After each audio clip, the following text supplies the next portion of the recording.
So, first of all, thank you. It's my heartfelt gratitude for allowing me to share my thoughts. All India Federation of Master Printer and members of the Federation and participants and my colleagues. I'm really grateful and thankful for your invitation. So, okay, today's topic, as you already beautifully introduced, design thinking. We look at the nitty-gritties of this particular topic, how design thinking helps us to grow innovative culture in our organization. That is the overall concept which I will be kind of cover, and I will give some examples, and it will just opens up what design thinking is all about, how we can use it in our organization. So first thing first, I kind of, I'm a advocate of good design thinking is a good business. I kind of use this, you may call it as a mantra to kind of talk to my clients, and I do teach in colleges, so I kind of propose this particular mantra, like how they can inculcate this. So let me kind of go in a detail of each part of it, because that lead into our main concept, what is design thinking and how it manifests.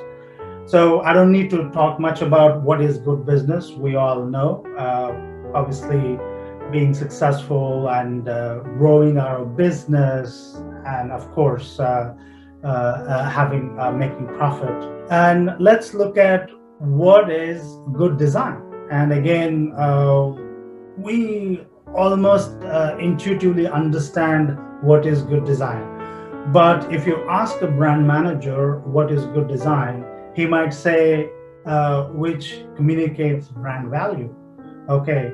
For a consumer, might say that if it attracts me, I consider it's a good design. Some might say that a consumer should love my brand so that I can sell more of my brand. What is it bringing to, or how it is enhancing the business aspect? So the next thing, which is the topic of the day, design thinking, which is all about a method, is a thinking method, and it is approach, strategic approach, and a practical process. So why do we need this? It helps us to innovate new concepts and solutions. Again, so if I want to simplify it further, design thinking is an innovative process, and it's a tool also, you can call it. It has got a 5-stage process. So I'll just take you through each of these stages briefly. The first stage is the empathize. In this particular stage, you collect information about the problem, you empathize with the users, and so on and so forth. And the second stage, where you define, during the define stage, you put together all the information what you collected in your first stage. And the third stage, wherein you ideate, you kind of start thinking about what could be the possible solution. And the fourth stage, which is prototyping, most of us who are in a printing, we know that prototyping play a critical role. And we also know that the fifth stage, which is like testing, in the sense, once we do prototype, we do testing. Variety of testings are there. Like if you're a brand manager, you want to test your product to see that how consumer are getting attracted to it. If you are a product designer, you want to test it, the stability or many other stuff. As a printer, we want to do mock-ups so that we'll come to know whether we're getting the right color or what the desired results is coming or not. So design thinking follows these 5-step process to arrive at 3 types of innovations. Like, why do we need to follow these steps? Because that leads to innovation. So these innovations are meant to fulfill the emerging demand. If you ask simple question, why do you want to innovate? Because we want to fulfill the emerging demand. So we'll get into the second part of design thinking, which is kind of innovation side of it, in the sense, just look at that people desirability, the first aspect. Demand is coming from consumers' desirability. Okay, consumers demand. They want a premium quality product. They want eco-friendly products. So there's a huge kind of demand is emerging. How do we cater that demand? By using technology to serve emerging demand. There is a business side to it, in the sense using budget and all those facilities to fulfill that emerging demand. So these combination of three, now I'll just show you like how each of these combinations emerges the new type of innovation. For example, as I was earlier saying, demand coming from consumer, they want to have eco-friendly products. Okay, they kind of worship eco-friendly product. If there is a brand who needs a packaging for their branding, which they stand for organic food, so that time it's better for them to go for green print technology or eco-friendly materials, inks and whatnot. So that supports come from your using technology to serve emerging demand of eco-friendliness.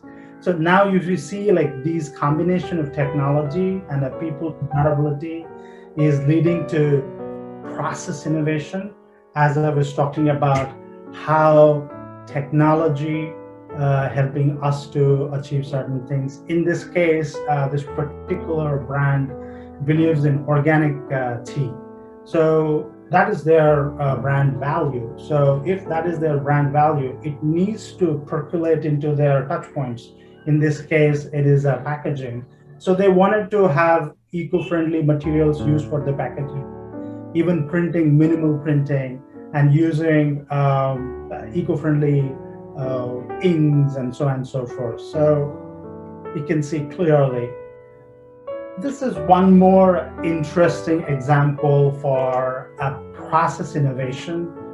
In this case, brand has this philosophy that they don't believe in use and throw boxes. They say like, we want something recyclable or reusable. So which you can see very evidently how that box using a minimal material, and there is the bag become your box become a bag which you can use after use also. Second type of innovation is, we call it as emotional innovation, wherein again consumers demand is really important, because the consumers are the one who's going to buy our product at the end of the day. So we study trends, we study consumer behavior, buying behavior pattern, and all of that, which helps us to understand what is their aspiration and how do we use our budget to kind of give solutions. For example, consumer wants to enjoy having quality products or a premium product. So that time we kind of use technology or material to produce those kind of packaging products. So the emotional innovation, as I was talking, there is a demand from a consumer side, and obviously, how do you make it viable? And here, Colgate wanted to introduce a premium product. So our design strategy was how to bring the premiumness. And we all know who are in a design field that how we achieve that premiumness using materials and inks, and in this case, I think we use a holographic matte pack to kind of bring that premiumness in this product. And the second example, when Hans wanted to launch this Age Miracle product, which is a premium product, again, they used a lot of these special inks and new materials to bring that premiumness to innovate. The last one, which is functional innovation, we call. This is a little bit technological centric, wherein a new printing technology, advanced printing technology comes under this functional innovation part of it. I strongly believe that because we are in the golden age of innovation, because I will tell you that because we are moving from a 3 trillion economy to the 5 trillion economy. That is our trajectory. If you ask any economist, he will tell you that when countries kind of move from a level to the next level, there will be always a huge opportunity for a growth. There are several sectors grow rapidly, especially the food and beverages, to name few. And obviously, I think nowadays we all hear this immunity enhancing foods are a rage. And there are a lot of, especially FMCG is going to boom. Personal care products are, we all see that they are every day, they're like the more and more products are coming in. And what I saw in some of our trend analysis study, that there are new segments are coming, like plant-based meat, and there are superfood. All of them are going to increase more design, more printing, more packaging. In the sense, there is a surge of more of packaging design is going to be there. And why I'm saying this confidently, because I'm currently mentoring these 3 design organizations who does brand design and brand strategy for all these categories. Day in, day out, I see that whenever I interact with our clients, that the demand is going to increase rather than going down, because the more categories are coming. So let me give a very different side or another example of design thinking. Design thinking is a tool used across various industries. It was initially meant for businesses to use design thinking. Later on, it became a part of design schools. Now it is a part of many industries. So even in a product innovation, how design thinking really yield the result, I will show you through this example. We all know this brand. This is a premium product. It's high quality, and at the same time, it's a costly product, means it's a high on price. If I put it on this particular chart, low quality, high quality, high price, and low price. So my Dow fall under this particular zone or segment, which corresponds to a premium product and for to sell at a premium price for the people who can afford the premium product. So here they applied design thinking to see that there's a huge demand. People are looking for, see, if you ask people, they say, we want a quality product, but we want in a low price, affordable price. So that is where this new category emerged, affordable luxury. That's a very interesting twist. How they kind of encash this is really interesting. So what they did, just they changed the format. Just changing the format, you see that how they become affordable luxury for a large number of people. So this is kind of opened up many things. It increased the business, it increased the whatever purchasing, the more people started buying it, more printing opportunities. It's everything more. So design thinking sometimes helps you to expand things, see a newer ways of approaching things, and expand your brand and presence and so on and so forth. So design thinking helps you in many levels.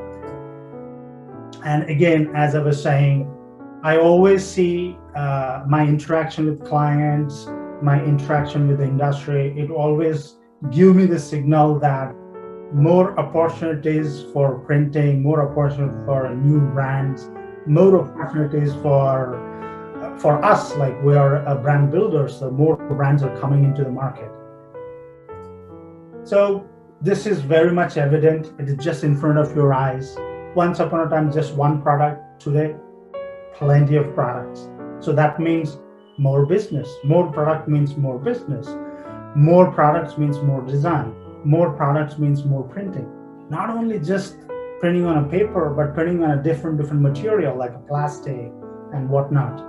So the opportunity is expanding because of new formats, new products, new consumers are emerging because of economy is in a growing trajectory.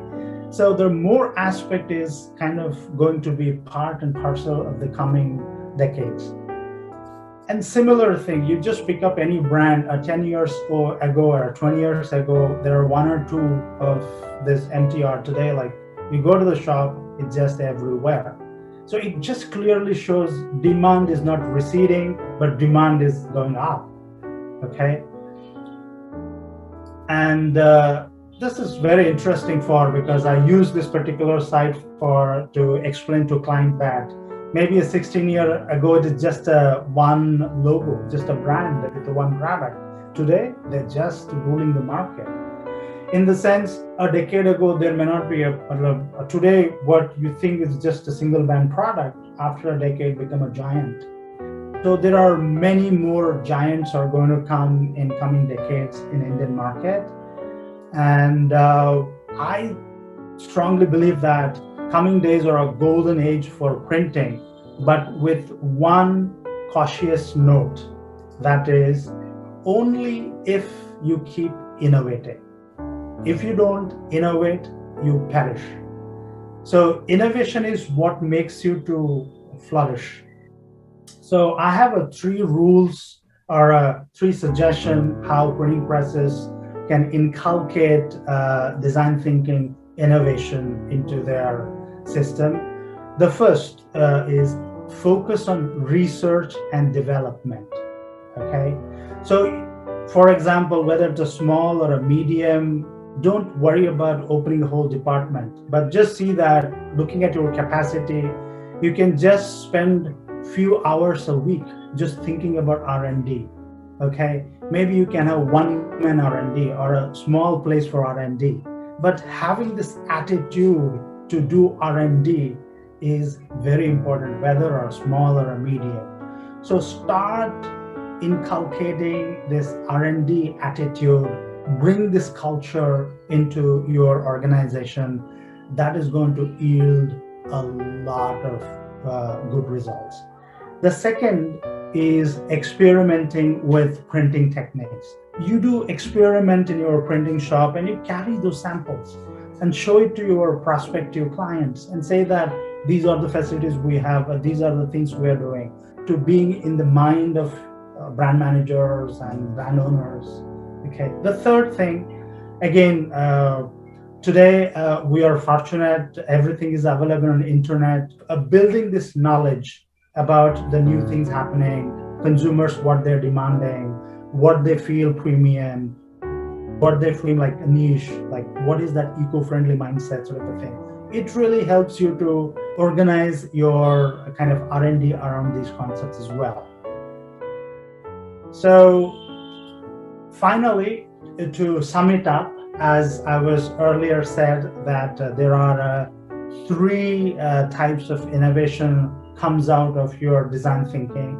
One is a process innovation, which we looked at a good amount of examples, which is very much evident, wherein technology enables you to arrive at those innovations and meet the consumer's demand. And here in an emotional innovation, where consumer is demanding that he wants to need sophisticated and minimalistic or whatnot. So you fulfill that being within the budget or using a budget or technology to make it.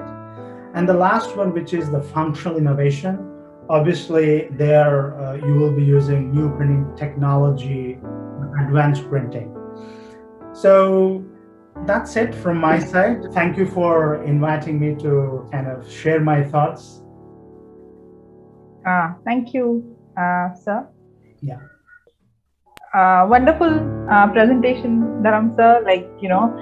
It just gives us where all we are heading or what all we can expect. So just to summarize a few of your points that you have said, like design thinking is a process. It's a 5-step process, which is empathize, define, ideate, prototype, and testing.